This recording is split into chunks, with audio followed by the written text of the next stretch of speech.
The minute you give it a meaning, you got emotion, and then the third decision comes. From your emotion, you decide what to do. So how does that relate to what I shared with you? Well, my father focused on the fact he'd not fed his family. How do I know? Because he said it under his breath a million times, right, during that day. He was angry at himself, angry at the world. I focused on there was food. What a concept, right? It's so Hey, you're hungry. But where the biggest difference was between us, it's not that I was better or worse. It's just the meaning he gave it. I know that He was too. too proud. He was too proud. And he kept saying it over and over again. And so he decided in that emotional state to leave the family. My entire life, the reason I'm here with you is because of one meaning difference. My dad had always said, no one cares about anybody else. And we lived in a community where I thought people were rich. They were lower middle class, but we were literally on the other side of the railroad tracks. We were looked down on. And it looked like he was right. But now that day changed everything because my brain went, strangers care.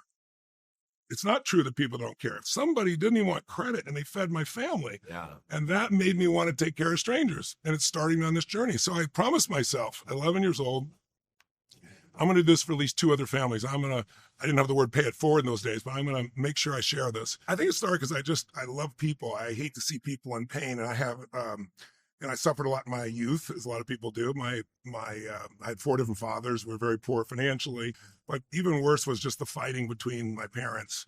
And my mother was a beautiful soul. I wouldn't be who I am without her. But when she mixed alcohol with prescription drugs, she was a different person. She was quite violent. So I was 5'1" in high school. She would grab my hair and smash me against the wall till I bled, or she thought I was lying and I wasn't. She'd pour liquid soap till I threw up. It was pretty extreme. If she'd been the mom I wanted her to be, I wouldn't be the man I'm proud to be because I had to become a practical psychologist. I learned how to manage her moods and her emotions. And honestly, that was the beginning of it all for me. I went to a seminar by a man named Jim Rohn, a personal development speaker. And I went because I was working for this guy that was a janitor. And then on the weekends, I'd do anything to help pay for money to keep the family going. I was 17, just turning 17. And this guy, I worked for him and I worked hard. And he took me out for lunch afterwards. Said, "You're the hardest working kid I've ever had working for me." He was buying and selling homes in Orange County, California in the 70s and flipping them and doing well. And he used cheap labor, right? Which is what I was. And I said, well, my dad, and I wasn't trying to be funny. When you're a kid, you don't realize. I said, well, my dad said you used to be such a loser and now you're so successful. Like, how'd you do that? And he said, your dad said, what? And so he goes, well, it's pretty true. He goes, I said, what changed you? He said, I went to a seminar. I said, what's a seminar? Never heard the word. He said, well, it's where a man takes 20, 30 years of his life and condenses it, someone who's successful, and shows you exactly the pathway of how they did it so you can save yourself. I said, wow. I said, how much is that thing to go to one of those? He said $35, which would be like $250 in today's dollars, right? Yeah. Inflation. And I'm making at the time $45 a week, $40 a week, $42.50 a week, literally.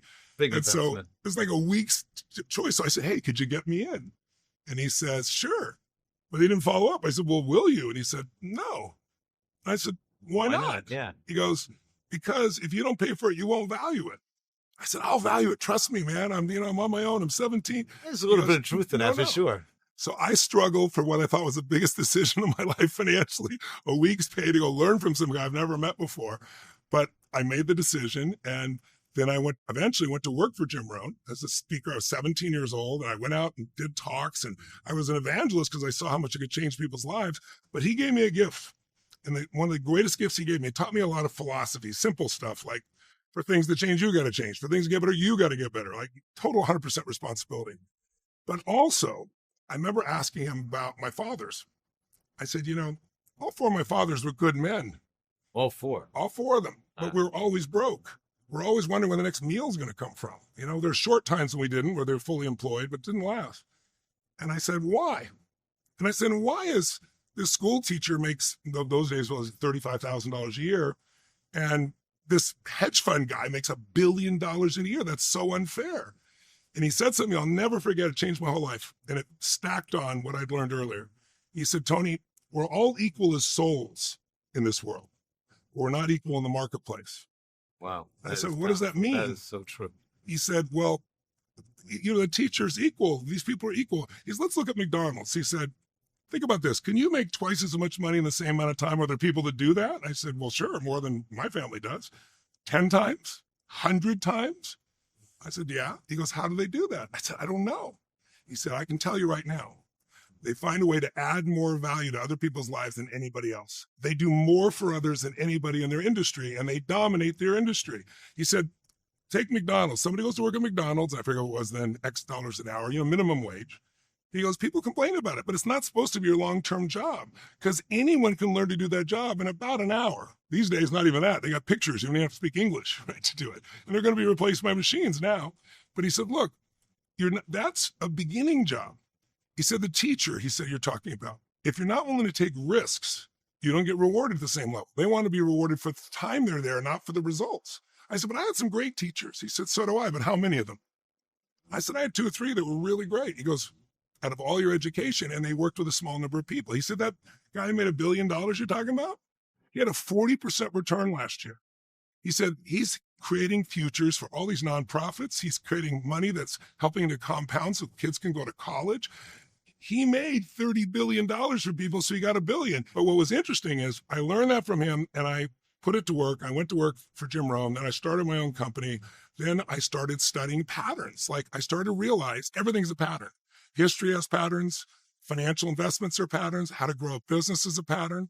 And so I started working with, I got a chance to turn people around. I learned something called neurolinguistic programming, how language affects the nervous system.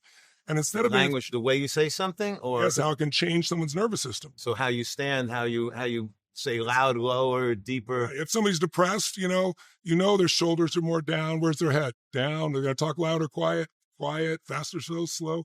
You change someone's shoulders, you change the tempo of their breath, the tempo of their speaking, a gesture, and their entire biochemistry changes. So I'm known for taking all these people who are depressed and show them how to turn around and how to then sustain it. But I started doing that, and I started challenging psychiatrists, saying, give me your worst patient, I'll have him in 1 hour. A guy that's been working with a woman for 7 years with a snake phobia. I did it on stage, and that launched me. So that became my tool. Now, today, I train therapists. They get credits for studying my work to stay, their continuing education credits. But back then, I was, a young kid proving myself. And I was And is it lasting? I mean, is it? Absolutely lasting. So people know that, and they feel it, and they start standing taller, more strength. Well, it's even more than taller. It's that your brain works differently. Your emotions are different. It's a new pattern of how you think and feel and behave. So everything is interpreted from a different level. So when I learned that, then I started to turn around sports teams, and I got famous for doing these 1 hour or less turnarounds. Like I took the snake phobia and wiped it out in 20 minutes and wrapped the snake around this woman.